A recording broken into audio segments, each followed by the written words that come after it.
अस्सलाम वालेकुम दोस्तों, ग़ुलाम हुसैन ड्रामे जे इंतज़ार में आयो तव्हां उनखे विसारे छॾियो, उहो कोन ईंदो। हलूं था अॼु जी दुलाब जी अपडेट जी तरफ़। दुलाब ड्रामे में दोस्तों हिकु भेरो ॿीहर जेको आहे रहज़न ऐं ककर वारनि जी तलवार यानी बंदूक जो रुख मंसूर खान ॾांहुं थी वियो आहे।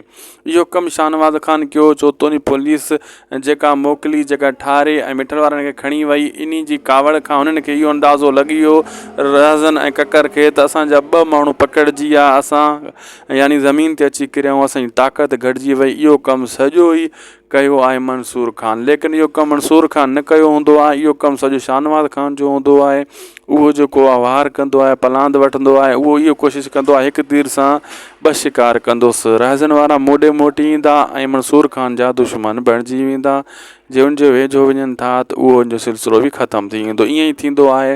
रहज़न वारा वेंदा आहिनि, शाहनवाज़ खान खां मदद घुरंदा आहिनि ऐं पंहिंजा माण्हू छॾाईंदा आहिनि ऐं शाहनवाज़ खान उन्हनि जे मथां हथिड़ो फेरींदो आहे। उन्हनि खे इहा ई ॻाल्हि कंदो आहे त मां तव्हांखे इहो ई चवंदो आहियां, मंसूर खान नांग आहे, ॾिसो तव्हांखे ॾंगियो अथई न, हीअं कॾहिं कोन ॿुधाईंदो त इहो कमु पुलिस वारो मूं कयो आहे। पुलिस बि इहा ई चवंदी, असां मंसूर खान जी चुर्च ते आया आहियूं, तव्हांजा माण्हू खणी आया आहियूं।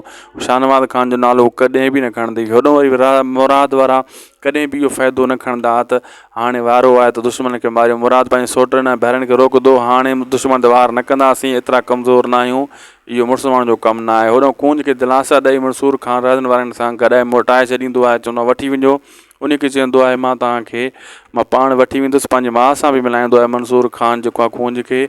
उहा बि चवंदी आहे तोखे इज़त सां असां शादी करे वठी ईंदासीं, बाक़ी अहिड़े तरीक़े सां न, तूं मूं ते एतबार कर, तूं वापसि वञ पंहिंजे भेनरुनि सां। ऐं रहज़न ककर वारा वठी वेंदा आहिनि। जॾहिं घर पुॼंदा आहिनि त तव्हांखे हिते कुझु ई न हूंदो, कुकड़ू कू लॻी पई हूंदी आहे ऐं शिरडी कुराड़ो चवंदो आहे त हुनखे जुमो बि चवंदो आहे, हुनखे पुलिस खणी वई ऐं सोटल वारनि खे पुलिस छॾाए वई, तुंहिंजा ॿाहिरि खणी वई।